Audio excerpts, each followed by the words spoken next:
nama Tuhan, ya, setiap kali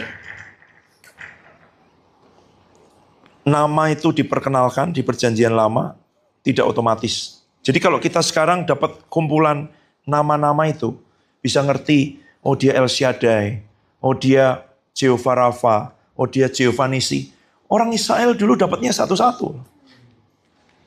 Untuk Abraham kenal dengan Jehovah Jireh, apa yang terjadi? Mempersembahkan Ishak. Waktu dia merelakan mempersembahkan Ishak, apa yang terjadi? Tuhan bilang, cukup, aku sudah tahu hatimu. Lihat itu ada domba sebagai pengganti. Dan di situ Abraham kenal dengan yang namanya Jehovah Jireh. Allah menyediakan.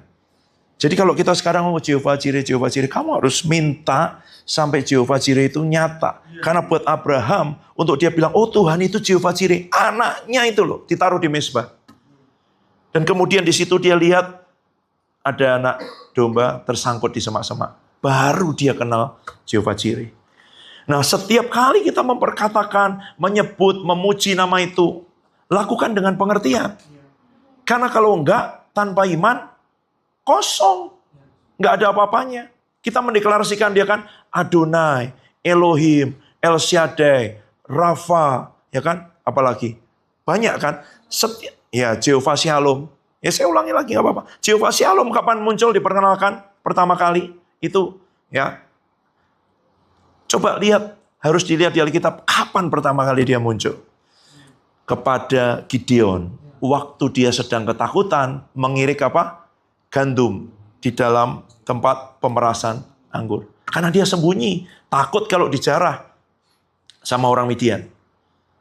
Lalu di situ dia ngomong, aku Jehovah Shalom, jangan takut. Kapan? Ketika dia ketakutan. Ketika dia memandang dirinya kecil, tidak layak, tidak mampu, tidak berdaya, minder. Dan Tuhan bilang, hai pahlawan yang gagah perkasa, aku Jehovah Shalom. Gitu. Dan kalau kita sekarang, oh ya, dia Jehovah Shalom, pokoknya memberi damai sejahtera. Itu dikenal oleh Gideon waktu dia di tengah kepungan musuh. Dia tidak percaya pada dirinya sendiri. Dia penuh ketakutan. Dan Tuhan memperkenalkan diri. Jangan takut. Sekalipun di tengah kepungan musuh, sekalipun tidak bisa pakai kekuatanmu sendiri, sekalipun kamu paling kecil dari sukumu, aku Jehovah Shalom. Nah, kalau kita tidak dapat pewahyuannya, cuman tahu aja, oh ya Jehovah Shalom, nyanyi gitu-gitu, Jehovah Shalom, gitu, Jehovah Nisi, tidak terjadi apa-apa. Tapi di hidupnya Gideon, waktu dia kenal Jehovah, Gideon tidak kenal yang lain kan? Gideon hanya kenal Jehovah Shalom. Dan itu membuat dia bisa mengalahkan musuh hanya dengan 300 orang. Berapa yang disuruh pulang sama Tuhan? Pertama 32.000 ya. Terus disuruh pulang, sisa tinggal 10.000 kan. Disuruh pulang lagi, sampai tinggal 300. Berarti lebih dari 31.700 disuruh pulang. Dan cukup dengan 300 supaya dia tahu kemenangan itu dari Tuhan. Loh, ini loh. Nama-nama ini kalau kita tidak alami, kamu mengalami apa? Pergumulan dengan apa? Tekanan dengan apa? Kenyataan apa dengan keluargamu? Kenyataan apa dengan orang tuamu? Kenyataan apa dengan pekerjaanmu? Kenyataan apa dengan studimu? Kenyataan apa dengan kesehatanmu? Kenyataan apa dengan kondisi keuanganmu? Alami. Dan nama Yesus mencakup semua itu. Di dalam nama Yesus ada kesembuhan. Ada kelepasan, ada damai sejahtera, ada pembelaan. Jehovah Nisi. Kapan Jehovah Nisi? Waktu melawan Amalek. Dan Tuhan bilang pada Musa, angkat tanganmu. Panji itu. Jadi lakukan dengan pengertian setiap kali kamu menyembah Tuhan. Sekalipun kita di sini cuma ada satu banner. Di mana sekarang bannernya? Itu di sampingnya, belakangnya Kak Yos. Ya kan? Tapi mengangkat tangan itu seperti mengangkat banner. Karena begitu Musa menurunkan tangannya, kalah. Kok bisa? Karena ini Tuhan bilang, Jehovah Nisi, Tuhan panji-panjiku, angkat tanganmu sebagai tanda bahwa kemenanganmu bukan karena kemampuanmu, tapi karena Tuhan menyatakan diri sebagai Jehovah Nisi. Tapi kalau orang lakukan itu tanpa pengertian, oh ya pokoknya ada banner dimainkan dengan gitu. Ya setan ya ketawa. Semua itu harus dilakukan dengan iman. Apa itu iman? Ketaatan karena kamu ngerti, percaya bahwa dia itu Jehovah Nisi. Waktu dia bilang angkat tanganmu nak, kamu angkat tanganmu dengan pengertian engkau panji-panjiku. Musuh itu waktu lihat panji itu dikibarkan, dia akan tahu ini pasukan apa, ya kan? Setiap pasukan itu ada simbolnya. Entah singa, entah raja wali, entah apa. Ada yang lambangnya ini, bajak laut kenapa ngibarin bendera, ya kan? Bendera One Piece. Kenapa menakutkan, ya kan? Jadi berita seluruh Indonesia. Karena itu simbol. Waktu dia ditinggikan, dia mau ngomong sesuatu. Yang kamu tinggikan di hidupmu apa? Lewat perkataan, lewat tindakan, lewat itu. Nama Yesus, Jehovah Nisi, atau apa? Dan itu akan membuat musuh tahu. Siapa, kamu ini pasukannya siapa. Gitu loh. Waktu dia meninggikan panji itu loh, banner itu. Jehovah Nisi. Jadi, gimana caranya? Sekarang kamu harus minta, Tuhan, perkenalkan dirimu. Kamu akan dibawa oleh Tuhan sampai kepada pengalaman-pengalaman yang membuat nama itu bukan sekedar nama. Gitu. Nama itu jadi pengenalan pribadi. Kamu kenal dengan pribadi itu. Banyak. Dan itu semua di dalam perjanjian baru diberikan di dalam nama Yesus. Nama di atas segala nama. Berarti semua yang dulu tokoh-tokoh iman yang luar biasa itu dikasih satu. Abraham, Ishak, Yakub kalau kamu mau tahu El Shaddai. Tuhan tuh ngomong El Shaddai. Gitu loh. Bayangin. Orang-orang sehebat itu aja cuman dikasih El Shaddai. Sudah jadi dahsyat seperti itu. Kita diberi nama Yesus yang di dalamnya El Shaddai ada, Jehovah Nisi ada, Jehovah Rafa ada, Jehovah Jireh. Tapi pengetahuan tidak menghasilkan apa-apa. Harus sampai jadi iman di hati kita. Waktu jadi iman, di tengah badai, tidur. Karena dia Jehovah Shalom. Tuhan Yesus bilang apa? Damai sejahtera yang kuberikan kepadamu, tidak seperti damai sejahtera yang diberikan oleh dunia. Karena dunia berkata damai itu apa?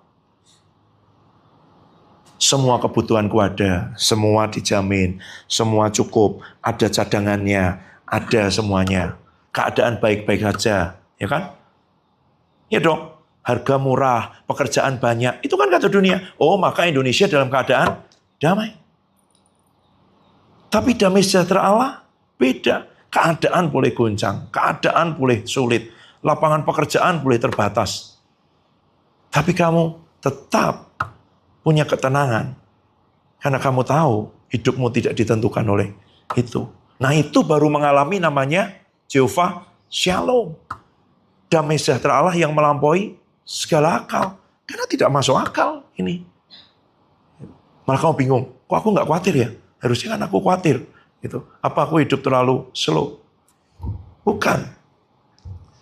Itu lahir dari pengenalan akan pribadi itu. Nah, lanjut ke yang minggu lalu. Ibrani 4, coba buka dulu.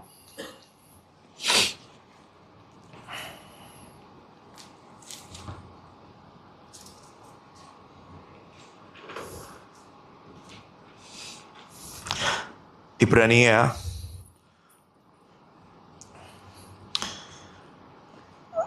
Boleh ke Ibrani 3 dulu, ayat yang terakhir. Ibrani 3 ayat 19 dulu. Yuk kita baca lagi bersama-sama. Ibrani 3 ayat 19.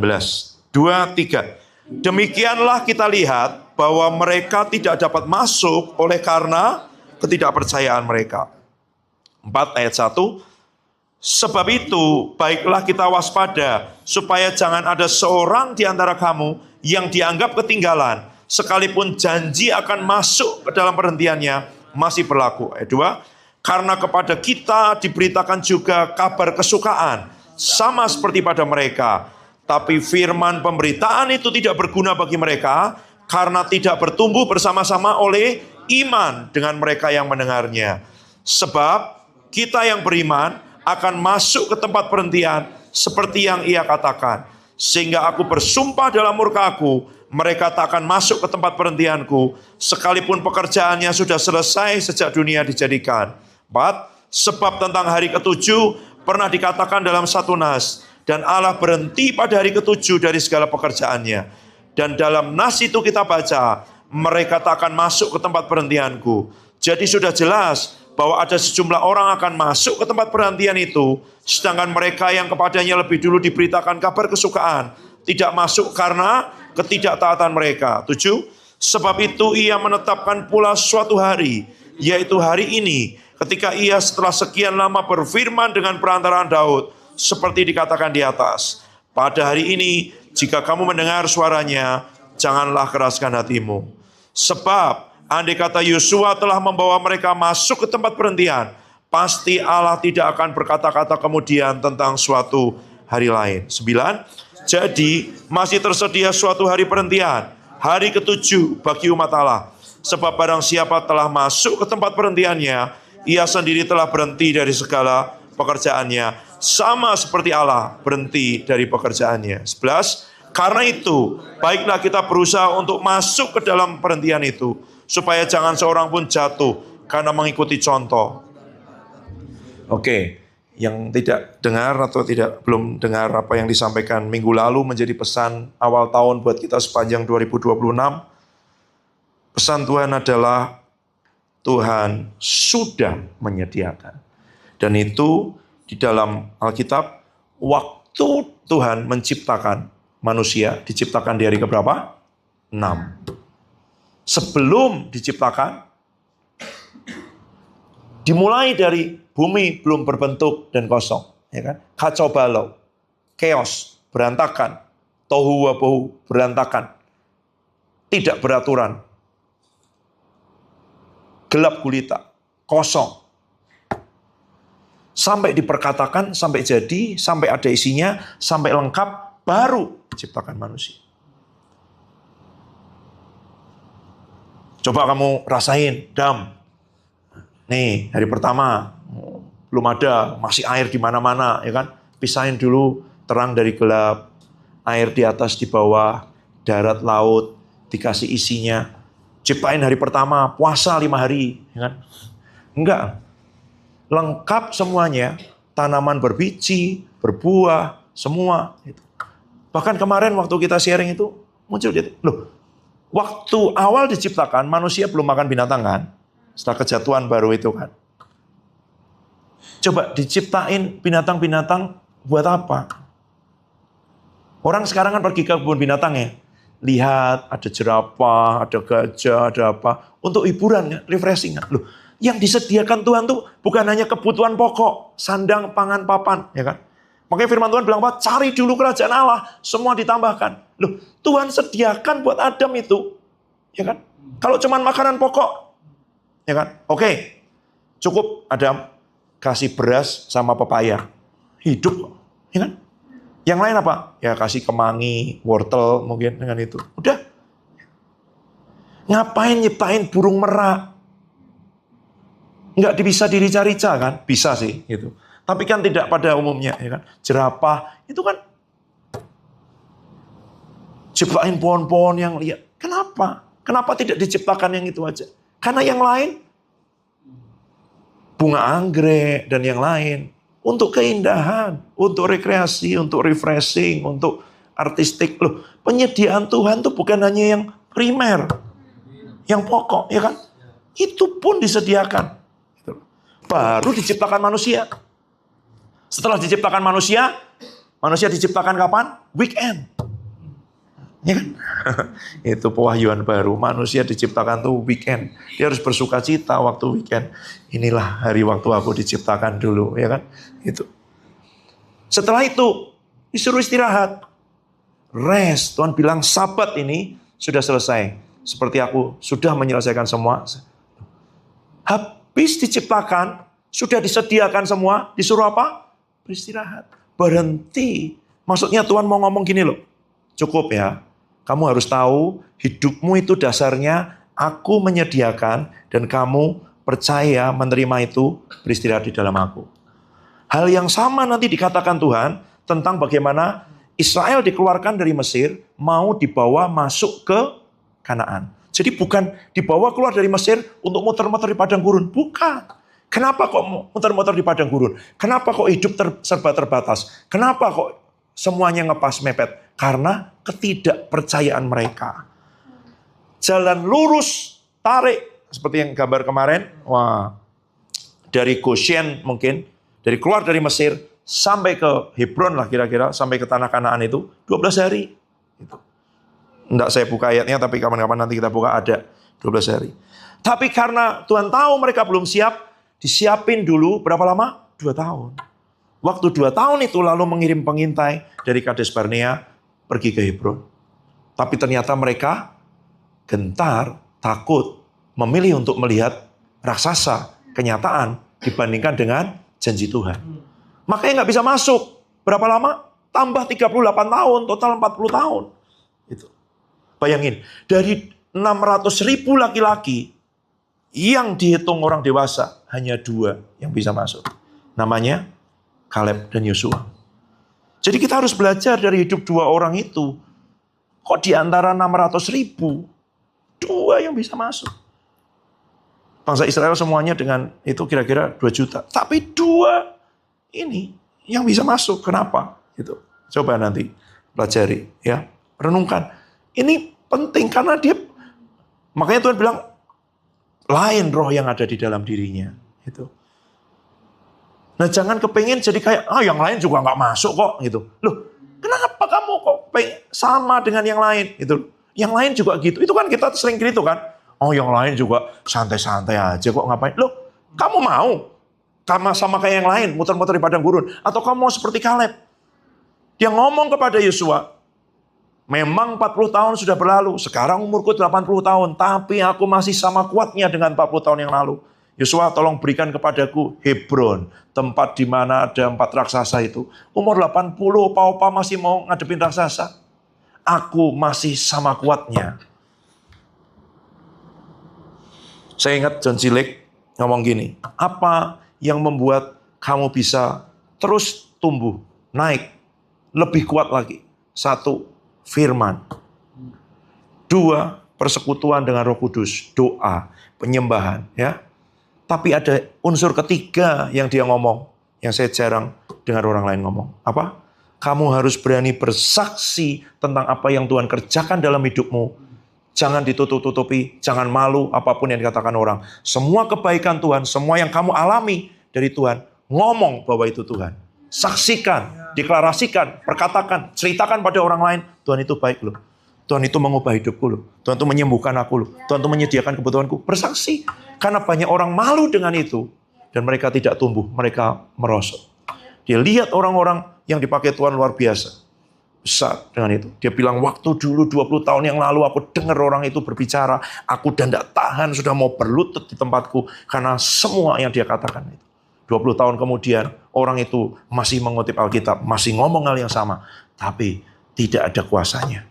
Karena dia malu. Dia memilih apa kata orang. Jangan itu subjektif. Jangan kamu terlalu itu. Ngomong aja yang prinsip-prinsip yang umum-umum. Jangan kesaksian. Jangan ngomong pengalaman pribadi. Nanti semua orang ada yang tersinggung. Kalau kamu ngomong kesembuhan, nanti ada yang sana tetap sakit. Dia nanti malah merasa terintimidasi. Loh, kamu bersaksi. Karena kesaksian Yesus itu roh nubuat. Waktu kamu menyaksikan apa yang Yesus kerjakan dalam hidupmu, itu membangkitkan iman dalam hidup orang lain. Gitu. Saya ketemu dengan orang-orang berpendidikan tinggi, tahu Alkitab, mau saya tambahi, profesor teologi,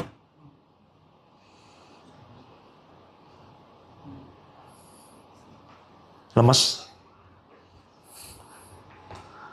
Tanya dengan saya gini, kalian nih pelayanan gitu, caranya gimana sih? Uangnya dari mana? Oh, iman Pak. Iman tuh gimana? Saya sebentar lagi pensiun. Gitu. Tolong ajari saya iman.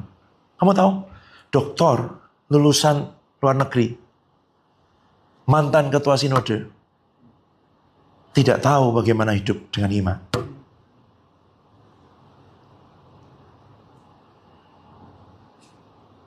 Kurang tahu Alkitab apa. Kurang tahu teologi apa. Ya iman Pak. Tuhan ngomong kita percaya. Jadi. Kita lakukan bukan karena mau kita. Ya caranya gimana? Nah itu. Dialami Pak. Saya datang ke kampus tempat saya sekolah dulu, ketemu beberapa profesor saya, saya datangin kantornya gitu, yang satu cerita sakit, boleh saya berdoa? Ya. Gitu. Iman. Itu loh. Yang satu cerita, tapi dia malu. Wah nanti kalau saya cerita begini apa yang dialami sembuh, nanti kalau yang sana tidak sembuh, dia malah merasa terhakimi, terintip. Loh bukan, aku bilang gitu. Tapi ya sudah, ya gitu. Tapi saya boleh berdoa buat Bapak? Ya. Saya doa ya Pak, ya. Ya tetap katakan itu. Kamu malu nggak? Itu. Ya itu pilihan. Kamu mau seperti orang pada umumnya, muter-muter di padang gurun, saya nggak mau. Gitu. Itu.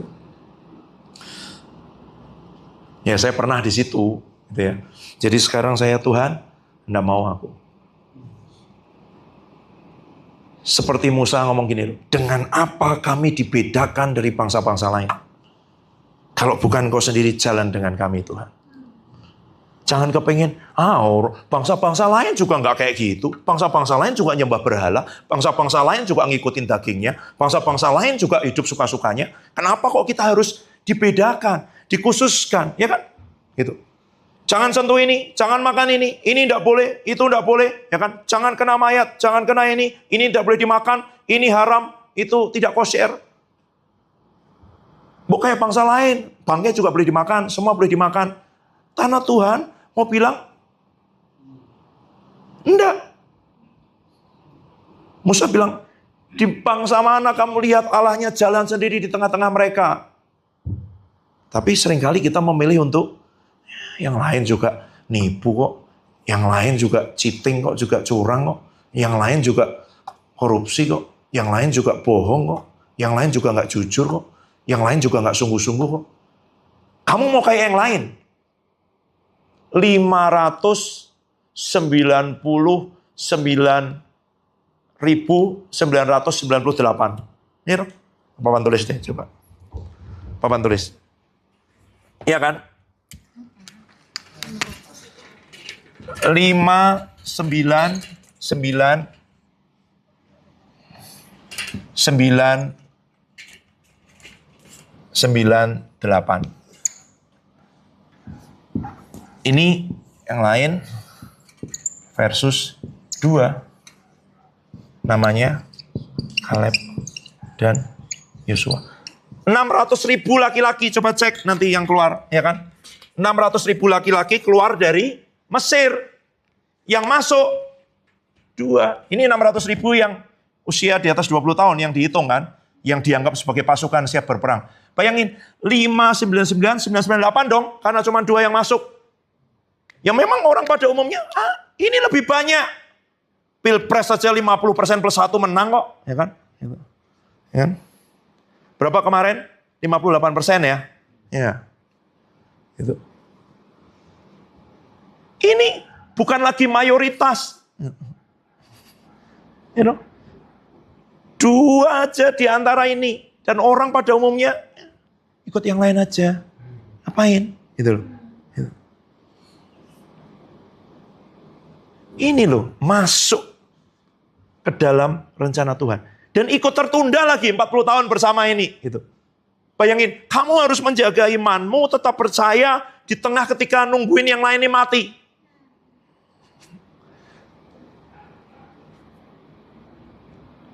Makanya Tuhan bilang, lain nih. Beda roh yang ada di dalam Kaleb dan Yosua. Itu. Dengerin lagi pas saya yang waktu di aula itu. Yang waktu ada Kak Mega, Kak Velia. Apa judulnya? Cara mengalahkan rasa saya. Udah diupload ya. Itu. Nggak saya ulangi. Jadi Tuhan maunya itu apa? Masuk ke situ. Masuk ke Kanaan. Tempat di mana ada janji Tuhan. Tempat di mana kamu lihat penyediaan Tuhan. Gitu loh. Padang gurun itu tempat untuk lewat. Gitu. Kenapa tidak bisa masuk? Karena ketidakpercayaan mereka. Nah sekarang ini yang saya mau ngomong hari ini. Coba ya, sekarang berdoa dulu sebentar. Kamu minta sama Tuhan, sungguh-sungguh. Kehausan, kelaparan, minta roh hikmat wahyu turun dalam hidupmu. Supaya ini bisa keluar. Karena ini saya ngerasa besar sekali, membual-bual. Tapi sejauh mana ini bisa keluar? Tergantung kerinduanmu. Coba berdoa sebentar, berdoa. Ayo, minta Tuhan, beri kami haus dan lapar, lebih lagi. Beri kami kerinduan, beri kami roh hikmat wahyu.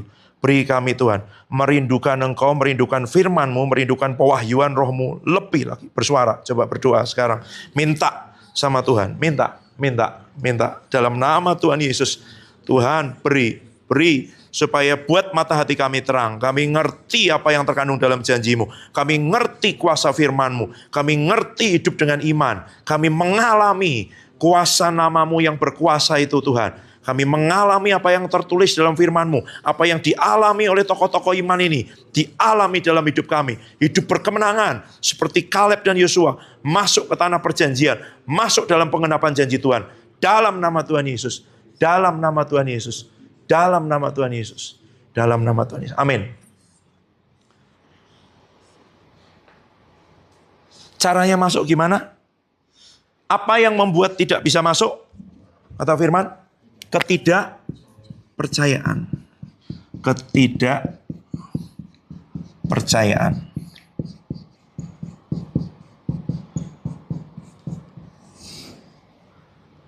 Tidak adanya iman itu apistis. Tidak ada iman. Mereka masuk karena ketidakpercayaan mereka, ya kan? Kenapa? Mereka tidak bisa masuk karena ketidakpercayaan mereka. Karena firman yang didengar tidak bertumbuh bersama dengan iman. Ya. Jadi mereka dengar firman nggak? Dengar. Tapi dia tidak jadi iman dalam dirinya. Iman itu berarti kepercayaan kan?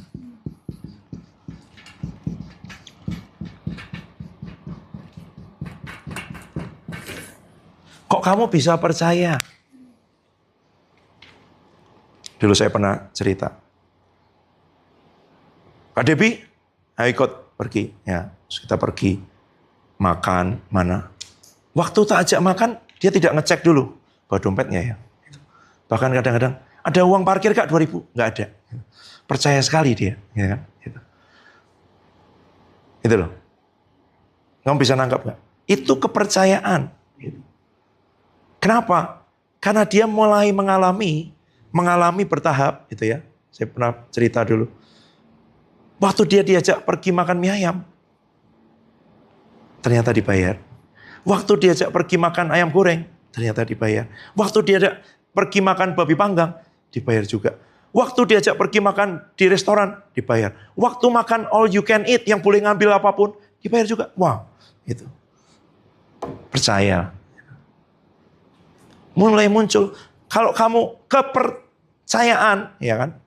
Berarti kamu percaya pada apa yang dikatakan, dijanjikan, pasti akan diberikan. Makanya ada orang, ini kalau orang bikin surat dalam bahasa Inggris ini, pasti terutama surat-surat tertentu gitu ya, yang memberi rekomendasi dengan itu, mereka selalu di bawah itu, nanti kan bentuknya, apalagi Kak Silvi mungkin ingat, faithfully yours. Terus pokoknya menunjukkan bahwa ini trustworthy, bisa dipercaya gitu loh. Terutama surat-surat rekomendasi ya, menjelaskan bahwa si ini adalah betul mahasiswa di sini dan ini. Jadi orang yang menandatangan itu akan menunjukkan bahwa dia ini orang yang setia, yang bisa dipercaya, yang bertanggung jawab gitu loh. Dia nanti sign di situ, orang percaya kepada siapa yang menandatangani. Gitu. Jadi waktu kami apply lagi perpanjangan visa untuk ke Inggris, tidak perlu menunjukkan apa-apa, bukti bahwa kamu punya duit. Nggak, mereka percaya apa? Pada yang menandatangani. Cukup surat mengatakan bahwa kami akan menyediakan uang untuk dia sebesar sekian ribu pound sterling. Tanda tangan. Nggak ditanya, karena dia percaya kepada yang tanda tangan. Gitu. Itu loh, iman. Percaya gitu. Jadi kenapa tidak bisa masuk? Karena ketidakpercayaan. Tidak percayaan pada apa? Pada apa yang dikatakan Tuhan. Padahal Tuhan yang sama. Bukan tiba-tiba membuat mereka raksasa. Enggak. Tuhan yang sama sudah menunjukkan dirinya. Ngadepin Firaun. Dibebaskan dengan cara Tuhan. Ya kan? Saya karena dengerin lagi. Gitu ya. Karena mami nyetel itu malam-malam terus dia ketiduran, saya jadi dengerin khotbah saya sendiri gitu kan. Gitu. Tapi bukan narsis gitu. Saya ingat satu hamba Tuhan bilang begini, kamu kalau sedang berbicara begitu di bawah pengurapan, waktu kamu dengar sendiri kok aku bisa ngomong gitu ya? Gitu. Saya dengerin, iya ya. Cara Tuhan melepaskan Israel dari Mesir gimana? Aneh kan? Tidak dengan pedang, tidak dengan tombak, tidak dengan meriam, tidak dengan kereta. Dengan apa? Kodok, lalat, ya kan? Hujan es, air jadi darah, lalat pikat, apalagi gelap gulita, anak sulung mati, gitu kan? Itu loh. Coba bayangin, kamu dilepaskan pakai belalang, kodok, ya dong, ya loh. Yang dipikir, oh Tuhan akan kasih kita perlengkapan, Tuhan akan itu cara Tuhan melepaskan. Masa kamu nggak bisa percaya sih? Dia bisa pakai yang ada, ya kan? Gelap, air jadi darah, itu semua. Nanti baca Ibrani 11. Kemarin malam terbuka sekali. Coba baca dulu sebentar, karena langsung dengan ini ya.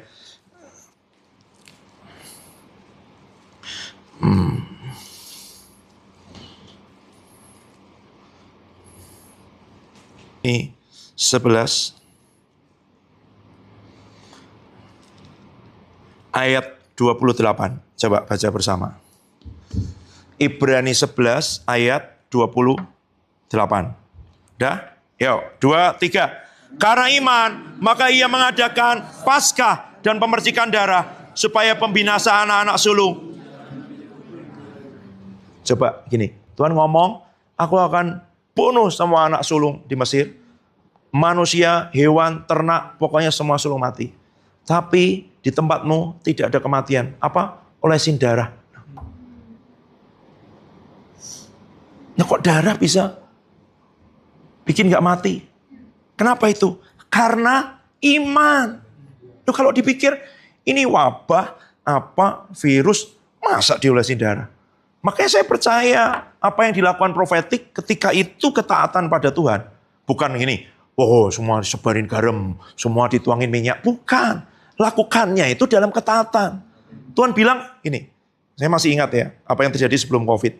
Karena Tuhan bilang, akan ada virus baru menular seluruh dunia seperti flu. Bangun daya tahan tubuh. Minum ini. Madu waktu itu ya. Bukan karena madu. Kalau minum madu setiap hari ya mungkin malah diabetes. Gitu kan. Tapi karena Tuhan bilang, tanda bahwa kamu percaya, tubuhmu akan dilindungi. Lakukan dengan ketaatan, dengan iman. Seperti ini. Masa diolesi darah? Nggak mati. Memangnya ngapain dia? Ya kan? Nggak ada dong. Gitu. Karena apa itu? Karena iman. Gitu loh. Loh Tuhan, dia kan nggak tanya. Nanti terus gimana Tuhan? Malaikat memangnya tahu kalau gitu-gitu. Apa ini bau amis terus dia nggak lewat? Bukan. Dia lakukan aja karena Tuhan suruh. Taat itu loh. Makanya itu disebut karena iman.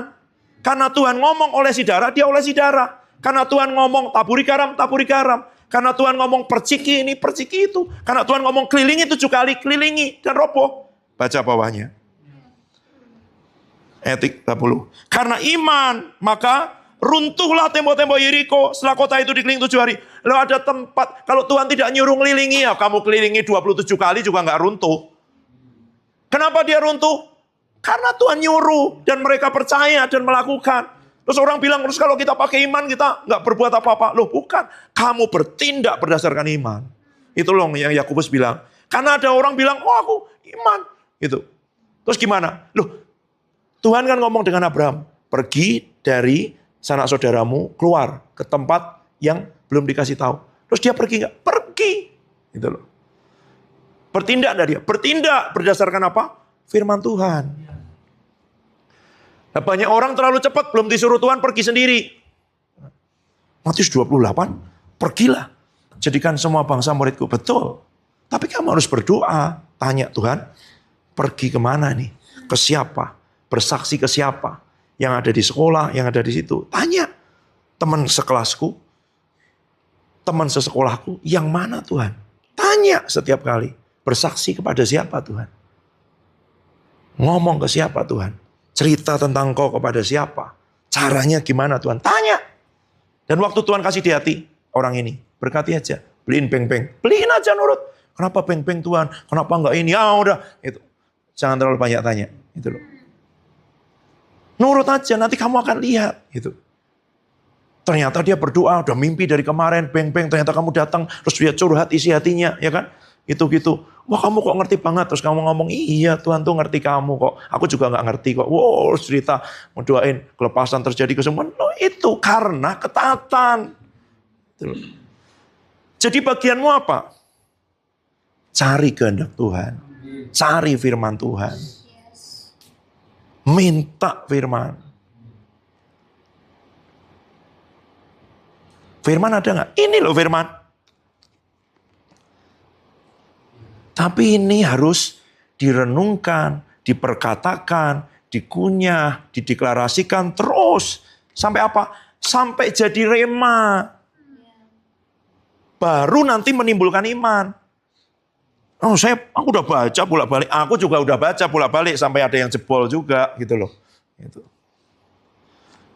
Kenapa masih baca terus? Karena belum semua jadi iman. Belum semua jadi rema. Yang jadi rema itu, yang disingkapkan roh, yang diembusi roh, baru menimbulkan iman. Tapi tidak Tuhan kasih rema sama orang. Baca Alkitabnya. Oh, udah lama nih. Lihat jam lagi, gitu-gitu. Loh, saya kasih, timer di IG saya, 30 menit. Itu baru dibuka kayaknya udah. Your time sudah habis. Tapi kalau baca Alkitab 30 menit lama banget. Perasaan baru scroll berapa kali sudah 30 menit.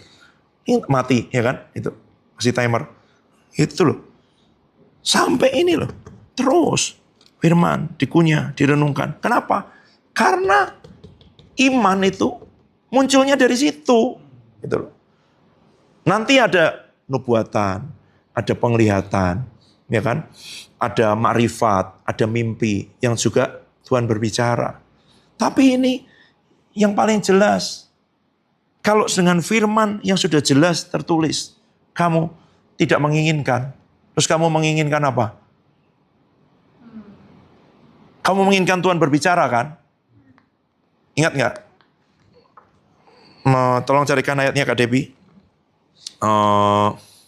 Yang kemuliaan Tuhan ialah menyembunyikan segala sesuatu. Ya.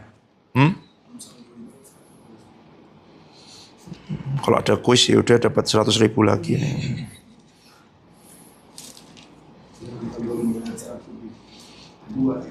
Ya, ayo baca Amsal 25 ayat 2.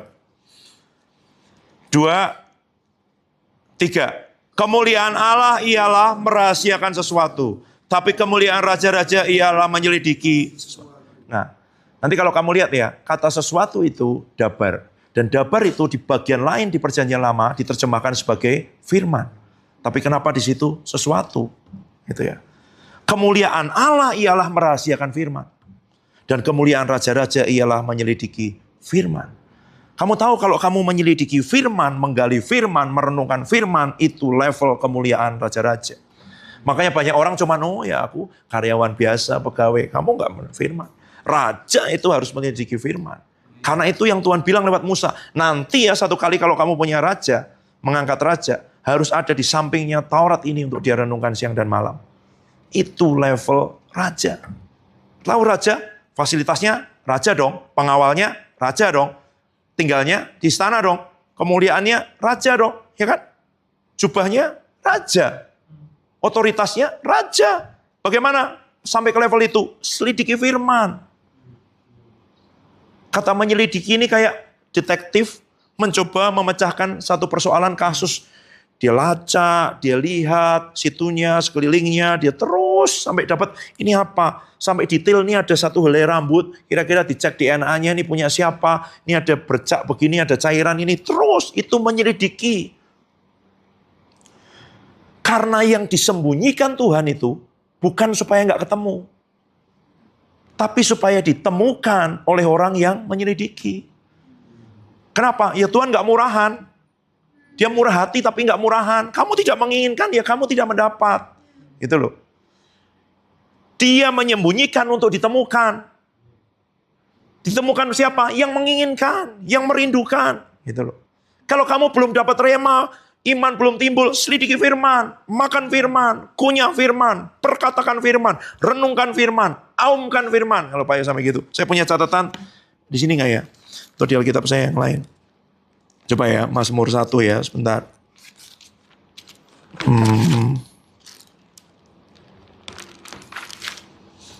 Oh, bukan. Di Alkitab saya yang lain. Saya tulisin sini semua pengertian dari kesukaannya merenungkan Taurat itu siang dan malam. Sukacitanya, kebahagiaannya, kegembiraannya, kepuasannya ketika dia merenungkan. Dan kata merenungkan itu menggumam, ngoceh, mengeluh. Pokoknya apapun yang keluar dari mulutnya itu firman. Itu. Pastor saya disuruh Tuhan pergi ke peternakan sapi. Untuk apa? Belajar dari sapi. Dia duduk di situ berjam-jam loh. Oh, kamu cuma denger ini aja, enggak usah berjam-jam ke peternakan sapi. Kenapa? Baunya kan. Duduk di situ dia di samping kandang sapi itu. Lihatin sapi setelah berjam-jam baru dia nangkep. Karena Tuhan bilang ini loh, cara dapat rema dalam hidupmu seperti sapi itu. Makan rumput semuanya kan. Setelah itu nanti dia duduk berbaring. Ngapa setelah berbaring? Yang sudah dimakan, dikeluarkan, dikunyah-kunyah lagi, jadi lebih halus. Terus gitu, mulutnya tidak berhenti. Itu firman. Kalau kamu seperti itu dengan firman, rema, pewahyuan akan diberikan dalam hidupmu. Dia akan berbicara. Waktu yang keluar itu, rema, iman timbul. Kenapa kamu hidup terus iman kok goyah kok itu? Ya itu belum iman. Gitu. Kalau iman itu dia teguh. Gitu.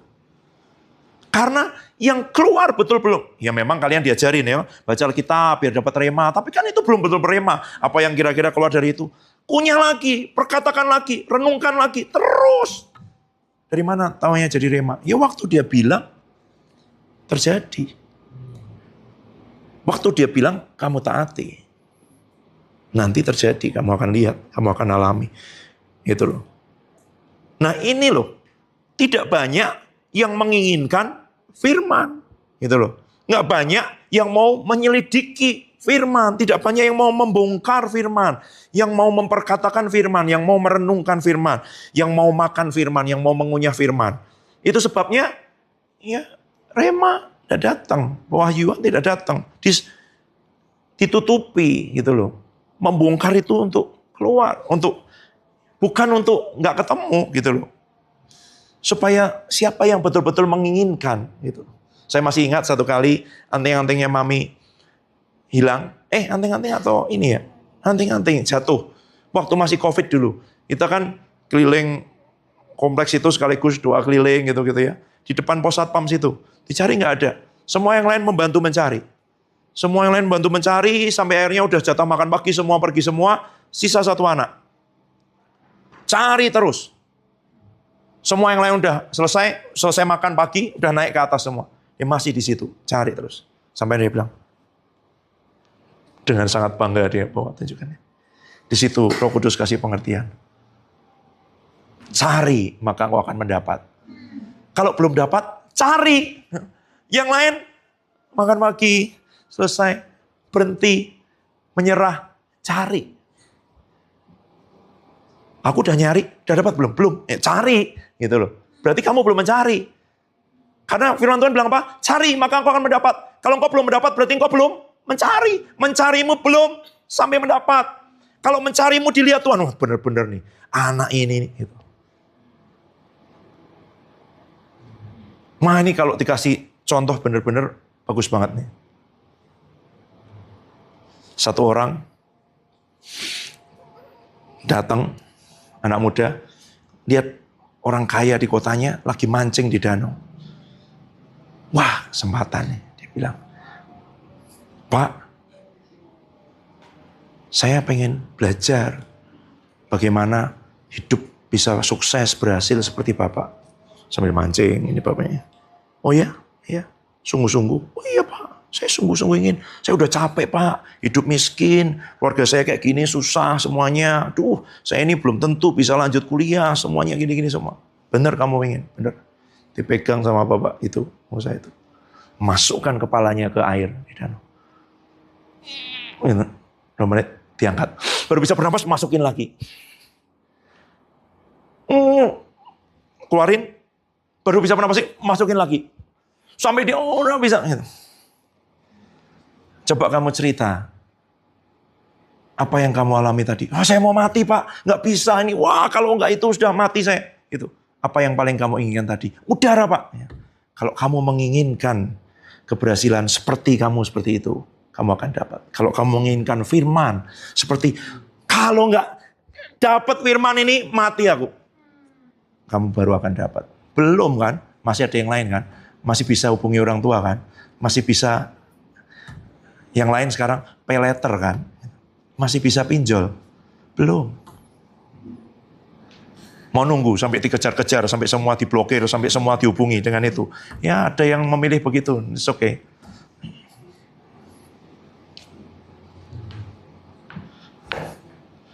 Oke, gimana Bapak? Ya kadang-kala jalan anak bungsu harus dilewati.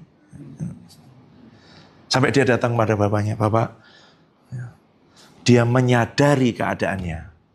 Dan dia datang pada bapaknya. Mau datang ke Bapak dari awal. Ya kan? Itu loh. Kok belum dapat? Kok belum dibuka? Berarti belum ngetok. Tuhan Yesus ngomong apa? Kayak janda ini loh. Sampai hakim itu bilang, waduh, daripada aku disusahin, lebih baik aku tolong. Gitu. Loh, terus Tuhan ngomong apa? Hakim yang lalim aja bisa begitu.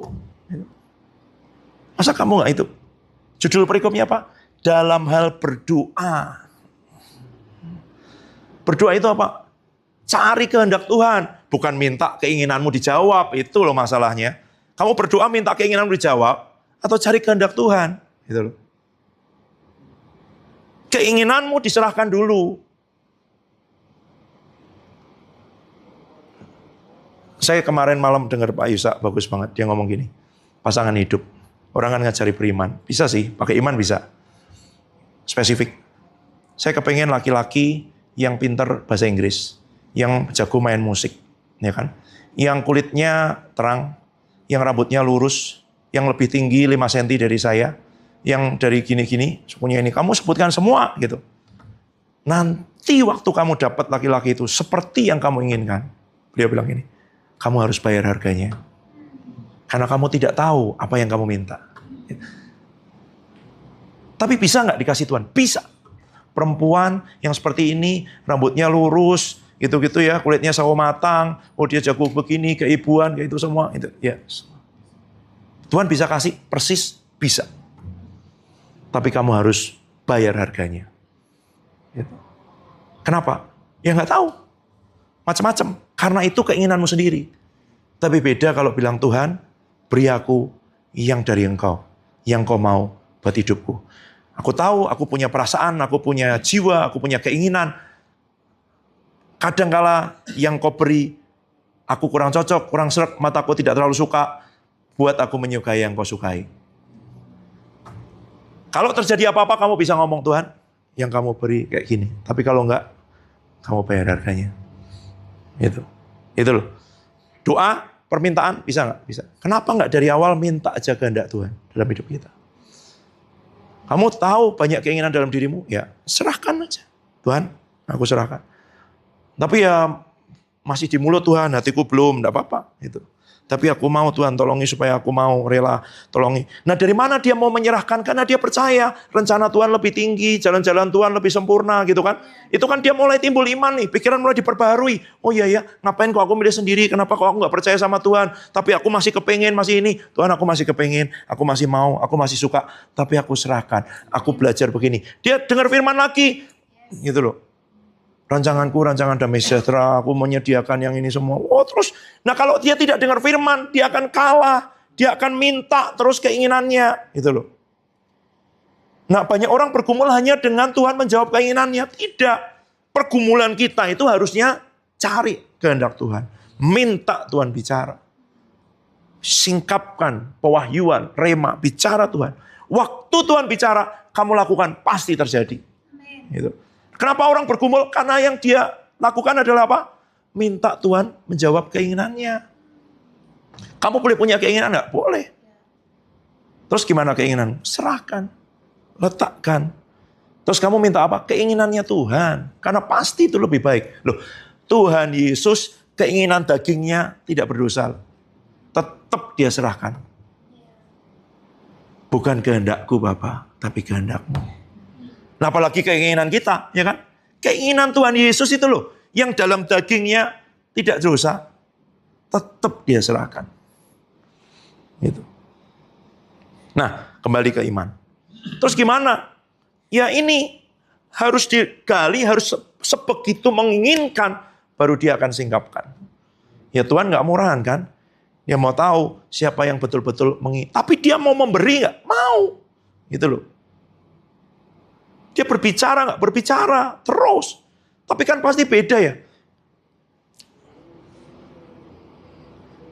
Orang yang dalam hidupnya Tuhan, nggak ada jalan lain Tuhan. Orang tuaku nggak bisa aku andalkan, ya kan? Nggak ada siapapun yang bisa aku andalkan. Kekuatanku juga nggak ada. Ini ku nggak ada. Berharap nggak di sama Tuhan. Berharap. Berbicaralah Tuhan. Kalau engkau nggak berbicara, aku nggak punya dasar untuk bertindak. Gitu loh. Jadi bertindak, melangkah berdasarkan firman, perkataan Tuhan. Itu yang dilakukan Petrus. Makanya dia ngomong apa? Perintahkan aku Tuhan. Dia bukan iman. Wah, kalau Tuhan Yesus jalan, aku juga jalan. Itu kan ngawur. Itu namanya nekat. Dia dengar Tuhan bilang apa? Kemarilah. Dan dia melangkah berdasarkan perkataan Tuhan. Apa yang membuat dia tenggelam? Nih, menarik banget. Mungkin nanti bisa jadi ini sendiri. Ayatnya nggak usah dibuka. Maka Petrus mulai tenggelam. Kalau kamu masuk ke air, kamu mulai tenggelam apa langsung tenggelam? Langsung. Jadi waktu imanmu goyah. Ini terjemahan bahasa aslinya gini ya. Itu kan bahasa Indonesia gini. Dia mendengar tiupan angin. Nah, bahasa Indonesia, dia melihat. Dia berubah dari percaya jadi melihat. Goyah. Itu pun mulai tenggelam. Berarti waktu dia jalan di atas air, kemungkinan berat jenisnya Petrus berubah dong. Kalau tidak, langsung tenggelam. Tidak mulai tenggelam. Mulai tenggelam tuh pelan-pelan gitu loh. Kakinya masuk dulu. Berarti waktu diangkat Tuhan Yesus mungkin baru selutut. Ya kan? Tapi kalau, ya kan? Coba kamu bayangin. Kata itu loh. Dia mulai tenggelam. Coba kamu melangkah ke kolam renang. Ada nggak? Tiba-tiba pelan-pelan gini turunnya. Set gitu. Ya kan? Mata kaki dulu. Nggak ada kan? Langsung blus gitu masuk ke dalam ya kan? Gitu. Nanti setelah kamu masuk semua kamu bisa mengapung. Ya kan? Itu bisa. Gitu. Tapi ada nggak yang kemarin baru berenang? Mulai tenggelam. Gitu. Coba kamu melangkah kan di kolam renang yang dalam yang 2 meter itu kan. Terus gini. Wih mulai tenggelam aku. Gitu ya. Mata kaki masuk. Masih bisa dada-dada. Ada nggak? Gitu. Tapi Petrus begitu. Mulai tenggelam. Bayangin. Karena dia geser dari iman kepada penglihatan. Itu. Jadi dasarnya apa? Firman. Itu loh. Saya cerita lagi ya. Yonggi Cho kan ngajari tentang iman ya. Rema. Dimensi keempat. Minta rema. Sampai perkataan itu jadi rema.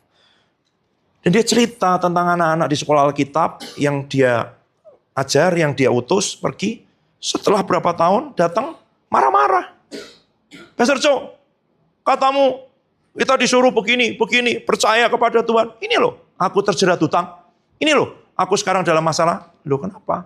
Aku pergi ke sana, aku membangun gereja, aku hutang di bank, aku udah bikin gini. Setelah 2 tahun nggak bisa bayar. Sekarang kita disita, sekarang kita dikejar-kejar hutang. Loh, enggak. Kok kamu pergi ke kota itu? Kok kamu bikin bangunan? Dasarnya apa? Matius 28, 920. Karena itu pergilah. Jadikan suam. Oke, itu kan logos. Firman tertulis. Remanya apa? Loh itu dasarnya. Nah itu. Bagaimana itu jadi rema dalam hidupmu? Renungkan, perkatakan. Pergilah, jadikan. Aku mau Tuhan, pergi. Aku mau Tuhan menjadikan semua bangsa. Aku mau Tuhan memuridkan. Siapa Tuhan? Kemana Tuhan? Kapan Tuhan? Terus. Nanti dia akan tunjukkan. Beri mimpi, ada hamba Tuhan datang, dapat penglihatan, dapat konfirmasi. Ke kota ini, ke situ, lewat orang ini. Ini semua. Itu. Terus mulai di sana gimana Tuhan? Gini. Apa dasarnya bertindak? Rema. Firman yang dihidupkan oleh roh. Roh Tuhan berbicara. Gitu ya. Itu cara masuknya. Gitu loh. Tapi bagaimana? Ya kalau kamu tidak menginginkan, tidak menggali, tidak betul-betul desperate. Gitu ya. Gitu loh. Nggak dapat. Selama kamu berpikir masih ada jalan lain. Saya ulangi lagi. Perempuan yang sakit pendarahan itu, waktu rumahnya masih ada, duitnya masih ada, tabungannya masih ada, BPJS-nya masih ada, asuransinya masih ada, belum cari Yesus. Waktu sudah dihabiskan semua yang dia punya, ayatnya bilang begitu. Dia dengar tentang Yesus. Ya. Pasti ada ini. Dia dengar itu jadi iman. Rahab ngomong apa sama pengintai-pengintai itu? Kami dengar apa yang dilakukan oleh Allah Israel dengan cara membelah laut, menenggelamkan Firaun, dan itu menggentarkan kami. Orang lain ketakutan, tapi di Rahab jadi iman. Dan itu sebabnya, baca lagi, baca Ibrani 11. Baca Ibrani 11.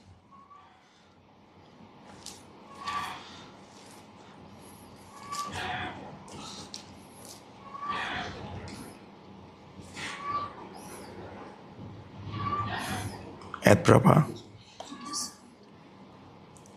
31. Yuk, baca.